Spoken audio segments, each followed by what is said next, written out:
2024 අලුත් අවුරුද්දක් මේ වෙනකොට උදා වෙලා තිනවා. ඉතින් 2024 මම අන්බොක්ස් කරන ඒ වගේම මම රිවිව් කරන පළවෙනි ස්මාර්ට්ෆෝන් එක තමයි මෙන්න මේ Redmi 13C කියන ස්මාර්ට්ෆෝන් එක.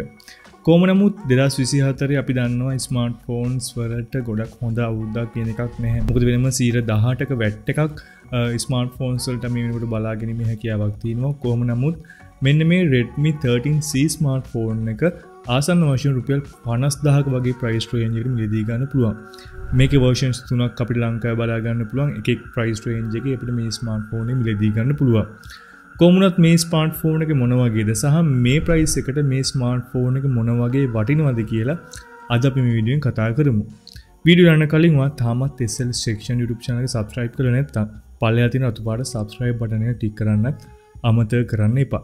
එහෙනම් වැඩි කතා නැතුව අපි බලමු මෙන්න මේ Redmi 13C ස්මාර්ට්ෆෝන් එක මොන වගේද කියලා.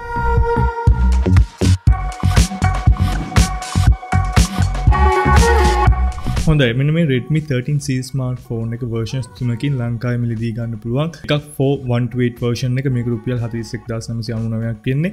ඒ වගේම 6128 version එක මේක 47999ක් කියන්නේ.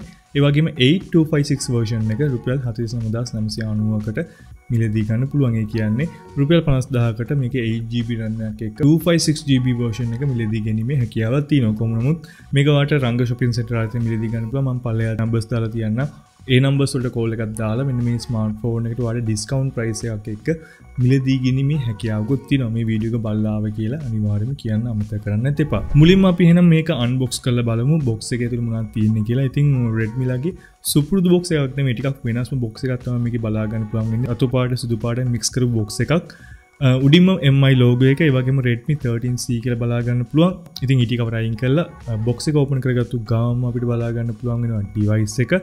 ඊට අමතරව අපිට වෙනවත් එක්ස්ට්‍රා බොක්ස් එකක් බලා ගන්න පුළුවන්. මේ එක්ස්ට්‍රා බොක්ස් එකේ SIM ejecting tool එක සහ paper works බලා ගැනීමේ හැකියාවක් තියෙනවා. ඒ වගේම තවදුරටත් charging adapter එක වගේම type C cable එක බොක්ස් එක ඇතුළේ බලා ගැනීමේ හැකියාවක් තියෙනවා. ඉතින් බොක්ස් එක ඇතුළේ අපිට back cover එකක් බලා ගැනීමේ හැකියාවක් නැහැ. කොහොම නමුත් ඔයාලට back cover එකක් මේ ස්මාර්ට්ෆෝන් එක වෙනම මිලදී අරගෙන පාවිච්චි කරන්න සිද්ධ වෙනවා. කොහොමුණත් දැන් අපි කතා කරමු මෙන්න මේ Redmi 13C ස්මාර්ට්ෆෝන් එක මොන වගේද සහ මේකේ තියෙන build quality එක මොන වගේද කියලා. මේ ස්මාර්ට්ෆෝන් එක මගේ ළඟ තියෙන්නේ midnight black කියන color එක. ඉතින් midnight black color එක ගොඩක්ම ලස්සන decent color එකක් විදිහට හඳුන්වන්න පුළුවන්. අර පාට ගොඩක් mix වෙච්ච fancy color එකක් වගේ නෙමෙයි. ටිකක් professional look එකක් තියෙන color එකක් විදිහට හඳුන්වන්න පුළුවන්. ඒ වගේම උඩින්ම triple camera setup එකක් තියෙනවා. ඒ වගේම camera line up එක ටිකක් වෙනස්ම මනතර බැක් එකේ තියෙන ෆ්ලැට් ඩිසයින් එකටම මෙන්න මේ කැමරා ලයින් අප් එක මෙන්න මේගොල්ලෝ ඩිසයින් කරලා තියෙනවා. ඒ වගේම පල්ලෙන් Redmi logo එකක් බලා ගැනීම හැකියාවක් තියෙනවා සහ මේක සම්පූර්ණයෙන් matte finish එකක් බලා ගැනීම හැකියාවක් තියෙනවා. ඒ කියන්නේ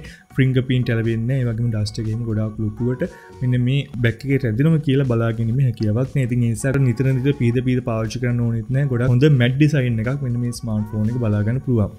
ඒ වගේම බැක් එක ෆ්‍රේම් එක සම්පූර්ණ ෆ්ලැට් ඩිසයින් එකක් තියෙන නිසා ගොඩක් ප්‍රොෆෙෂනල් ලුක් එකක් මෙන්න මේ ස්මාර්ට්ෆෝන් එකේ ඩිසයින් එකේ මට බලා ගන්න පුළුවන් වුණා. ඒ වගේම ඩිවයිස් එක උඩ අත පැත්තේ 3.5mm audio port එක, වම් අත පැත්තේ V card slot එක බලා ගැනීම හැකියාවක් තියෙනවා. මේක nano SIM දෙකක් වගේම micro SD card එකක් එකවර පාවිච්චි කර ගැනීමේ හැකියාවක් තියෙනවා. ඒ වගේම පහලින් main microphone එක, USB type C port එක වගේම main speaker එක බලා ගන්න පුළුවන්. මේක mono speaker එකක්. ඒ වගේම දකුණු අත පැත්තේ volume rocker එක වගේම power key එක බලා ගන්න පුළුවන්. මේ power key එකෙම තමයි fingerprint sensor එකක් ඇඩ් කරලා තියෙන්නේ. ඉතින් මේකත් මේ වෙනකොට තියෙන fast unlock වෙන fingerprint එකක් විදිහට හඳුනන්න පුළුවන්.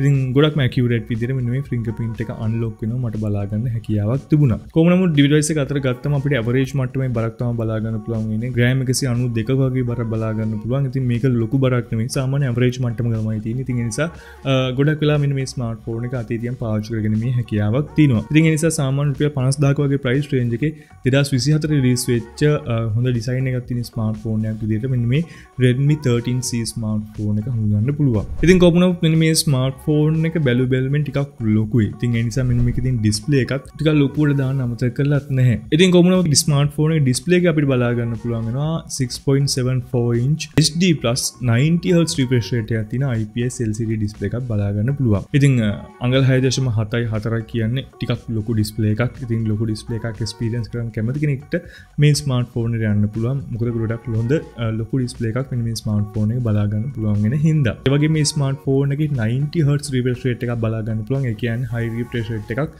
මේ ස්මාර්ට්ෆෝන් එක බලා ගැනීමේ කියාවක් තියෙනවා. ඉතින් ඒ නිසා ගොඩක් හොඳට ස්මූත් වැඩ කරන්න පුළුවන් මේ වගේ ප්‍රයිස් රේන්ජ් එකේ. ඒ වගේම මේක HD+ IPS panel එකක් නිසා කලර්ස් කිසි ප්‍රශ්නයක් නැහැ. natural colors මෙන්න මේ ස්මාර්ට්ෆෝන් එක experience කරන්න පුළුවන්. මොකද IPS panel වල අපිට natural color tone එකක් බලා ගැනීමේ හැකියාවක් තියෙන නිසා. නමුත් Redmi 12 එකේ නැත්නම් අර ගිය අවුරුද්ද රිලීස් වෙච්ච මේ ප්‍රයිස් රේන්ජ් එකේ තිබ්බ Redmi 12 එකේ අපිට full HD+ panel එකක් බලා ගන්න පුළුවන් වුණා. නමුත් 118 වැට් එකේ හින්දා මෙන්න මේ ස්මාර්ට්ෆෝන් එක බලා ගන්න පුළුවන් වෙන්නේ HD+ panel එකක්. කොහොම නමුත් කිසි ප්‍රශ්නයක් නැහැ. HD+ panel එකක් වුණත් ෆොන්ට් view එක ඒ වගේම sharpness ගතිය කිසි ප්‍රශ්නයක් නැතුව මේ ස්මාර්ට්ෆෝන් එක පාවිච්චි කරගන්න පුළුවන් වුණා. ඒ වගේම මේ ස්මාර්ට්ෆෝන් එකේ brightness level එකත් මම හිතන්නේ කිසි ප්‍රශ්නයක් නැතුව ඕනම වුක පාවිච්චි කරන්න පුළුවන්. මොකද 600 nits brightness level එකක් මෙන්න මේ ස්මාර්ට්ෆෝන් එකේ display එකේ මට බලා ගන්න පුළුවන් වුණා. ඒ නිසා මෙන්න මේ වගේ price range එකට average මට්ටමේ තියෙන display එකක් විදිහට මෙන්න මේ ස්මාර්ට්ෆෝන් එක හඳුනන්න පුළුවන්. මොකද මම මේක compare කරේ මෙයා ළඟම Redmi 12 ස්මාර්ට්ෆෝන් එකත් එක්ක. මොකද ඒකේ full HD+ panel එකක් බලා ගන්න පුළුවන් වුණා.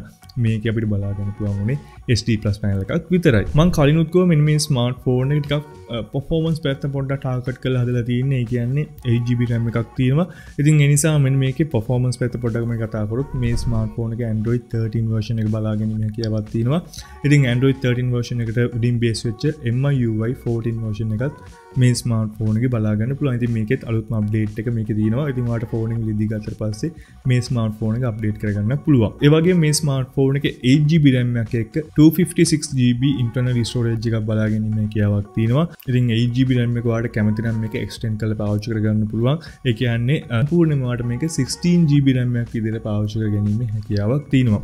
ඒ වගේම 256GB internal storage එකක් තියෙනවා කියන්නේ ඔයාලට ඇත්තටම SD card එකක් දාලා පාවිච්චි කරන්න ඕන වෙන්නේ නැහැ. ගොඩක් හොඳ ස්ටෝරේජ් එකක් මේකේ තියෙනවා. රුපියල් 50000කට මේකේ 256GB version එක මිලදී ගත්තට පස්සේ ඉතින් ඔයාලට කැමති නම් 2TB වෙනකන් SD card එකක් දාලා මේකේ ස්ටෝරේජ් එක එක්ස්ටෙන්ඩ් කරගන්න පුළුවන්. ඒ වගේම මේ ස්මාර්ට්ෆෝන් එකේ chipset එක ගැන පොඩ්ඩක් කතා කරොත් මේ ස්මාර්ට්ෆෝන් එක අපිට බලා ගන්න පුළුවන් වෙන්නේ MediaTek Helio G85 කියන 12nm chipset එක. සාමාන්‍යයෙන් මෙන්න මේ chipset එක ගිය අවුරුදු කිහිපේ mid range smartphones වල මට බලා ගන්න පුළුවන් වුණා. ඉතින් ඒ නිසා සාමාන්‍යයෙන් low mid range performance මෙන්න මේ smartphone එක බලා ගන්න පුළුවන්.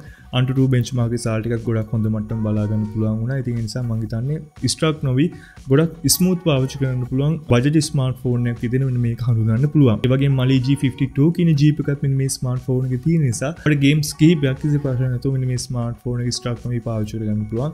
ඉතින් ඔයාලට PUBG වගේ play කරගන්න ඕන නම් ඔයාලට HD graphic එකේ high frame rate එකට යන්න පුළුවන්. ඒ වගේම balance smooth වගේ යනවා නම් ඔයාලට ultra frame rate එකෙන් උනත් මෙන්න මේ smartphone එකේ PUBG වගේ game එකක් play කරගැනීමේ හැකියාවක් තියෙනවා. ඉතින් ඒ නිසා මම හිතන්නේ performance අතිනුත් කිසි ප්‍රශ්නයක් නැහැ. මේ price range එකේ ඔයා games ගහන්න බලාපොරොත්තුවක් තියෙනවා නම් මේ smartphone එක පාවිච්චි කරන්න පුළුවන්. ගොඩක් හොඳ performance මෙන්න මේ smartphone එකේ මට බලා ගන්න පුළුවන් වුණා. හොඳයි ඊළඟට කතා කරමු මේකේ battery එක ගැන. මේ smartphone එක අපිට බලා ගන්න පුළුවන් වෙන්නේ 5000 mAh battery එකක්. ඉතින් මෙන්න මේ 5000 mAh battery එක වාට කිසි ප්‍රශ්නයක් නැතුව normal පාවිච්චි කරනවා වාට දවසක් විතර පාවිච්චි කරගෙන ඉන්න හැකියාවක් තියෙනවා. ඒ වගේම heavy gamer කෙනෙක් නම් වාට මෙන්න මේ smartphone එකේ පැය 5ක් පැය 6ක් අතර ස්ක්‍රීන් ඔන් ටයිම් එකක් තියාගන්න පුළුවන්. ඒ වගේම මෙන්න මේ smartphone එක charge කරන්න අපිට මෙන්න මේ smartphone එකේ 18W fast charging support කරනවා. හැබැයි ප්‍රශ්නයකට තියෙන්නේ box එකේ අපිට මේකේ 18W fast charging dock එකක් හම්බෙන්නේ නැහැ. අපිට වෙනම මිලදී ගන්න පාවිච්චි කරන්න සිද්ධ වෙනවා. ඉතින් ඔයාලා ළඟ 18W fast charge එකක් තියෙනවා නම් ඔයාලට කිසි ප්‍රශ්නයක් නැතුව මේ smartphone එක පැය විනාඩි 45ක් ඇතුළත full charge කරගැනීමේ හැකියාවක් තියෙනවා. ඉතින් මේ කාලය ඇතුළත charge කරගත්තා කියන්නේ ඔයාලට කිසි ප්‍රශ්නයක් නැතුව normal usage එක පාවිච්චි කරනවා නම් දවසක් එහෙම නැත්නම් දවසයි පැය 5ක් 6ක් මෙන්න මේ smartphone එක පාවිච්චි කරගන්න පුළුවන්. ඉතින් ඒ නිසා battery level එකත් ගොඩක් හොඳ මට්ටමක මෙන්න මේ smartphone එකේ තියෙනවා කියලා මට කියන්න පුළුවන්. හොඳයි අවසානයේම කතා කරමු මේ smartphone එකේ කැමරා එක මොන වගේද කියලා. back එකේ අපිට කැමරාස් තුනක් බලා ගන්න පුළුවන් වුණාට බලා ගන්න පුළුවන් වෙන dual කැමරා එකක්. ඉතින් මේක අපිට බලා ගන්න පුළුවන් වෙනවා 50 megapixel wide lens එකක්. ඒ වගේම 2 megapixel macro lens එකක්. ඒ වගේම selfie කැමරාව විදියට 8 megapixel selfie කැමරා එකක් මේ smartphone එකේ බලා ගැනීමේ හැකියාවක් තියෙනවා. ඉතින් කොහොම නමුත් මේකේ කැමරා එක ගැන පොඩ්ඩක් කතා කරොත් මේකේ ගොඩක් ලොකු කැමරා එකක් බලාපොරොත්තු වෙන්න බෑ. සාමාන්‍ය average මට්ටමේ කැමරාවක් තමයි බලා ගන්න පුළුවන් වෙන්නේ. සාමාන්‍ය ගොඩක් හොඳ එළියක් තියෙනවා නම් ගොඩක් හොඳ HDR එකක් එක්ක ගොඩක් හොඳ dynamic range එකක් එක්ක මේ smartphone එකේ photos capture ගන්න පුළුවන්. ඒ වගේම selfie කැමරාවෙත් ගොඩක් හොඳ මට්ටමේ skin tone එකක් තියෙනවා. ඉතින් සාමාන්‍ය social media වල පාවිච්චි කරන්න පුළුවන් වෙන මට්ටමේ selfie photos කීපයක් මෙන්න මේ smartphone එකේ කැප්චර් කරගන්න පුළුවන්. ඉතින් ඒ නිසා මම හිතන්නේ මේ ප්‍රයිස් රේන්ජ් එකේ ඇවරේජ් මට්ටමේ තියෙන කැමරා එකක් විදියට මෙන්න මේ ස්මාර්ට්ෆෝන් එක හඳුන්වන්න පුළුවන්. ඉතින් කොහොම නමුත් මේකේ කැමරා සාම්පල්ස් කීපයක් මම දාලා තියන්නම්. ඒතර ඔයාලා ලොකු අයිඩියා එකක් ගන්න පුළුවන් මේ ස්මාර්ට්ෆෝන් එකේ කැමරා එක මොන වගේද කියලා.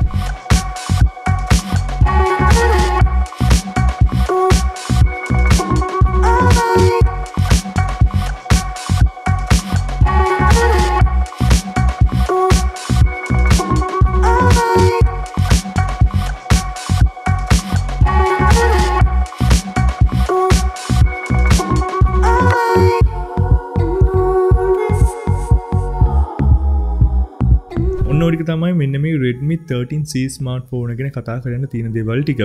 ඉතින් මේක රුපියල් 50000 වගේ ප්‍රයිස් රේන්ජ් එකක් ඉන්නේ 8GB 256GB version එක. ඉතින් මෙන්න මේ ස්මාර්ට්ෆෝන් එක ඔයා මේ වෙනකොට පාවිච්චි කරනවද? මොකද මේක මාකට් එකට ඇවිල්ලා මේකට පොඩි කාලයක් ඉන්නේ. ඉතින් මේ ස්මාර්ට්ෆෝන් එකක් පාවිච්චි කරනවා නම් ඔයාගේ අදහස පල්ලෙන් කමෙන්ට් එකක් දාන්න. ඒ වගේම ඔයා මේක ගන්න බලාපොරොත්තු වෙන තියෙනවා නම් පල්ලෙන් කමෙන්ට් එකක් දාන්න අමතක කරන්න එපා. ඒ වගේම ඔයා තාමත් SL section YouTube channel එක subscribe කරලා නැත්නම් පල්ලෙහා තියෙන රතු පාට subscribe button එක click කරලා ඊට හැපැත්තෙන් තියෙන bell icon එක click කරන්න අමතක කරන්න එපා. ඒ වගේම follow කරන්න මම Instagram එකේ, Facebook එකේ, වගේම TikTok එකේ. ඉතින් මේ වීඩියෝ එක බලුවට ඔයාලට ගොඩක්ම ස්තුතියි. ඉතින් මේ වගේම තවත් වීඩියෝ එකකින් අපි ඉක්මනටම හම්බෙමු.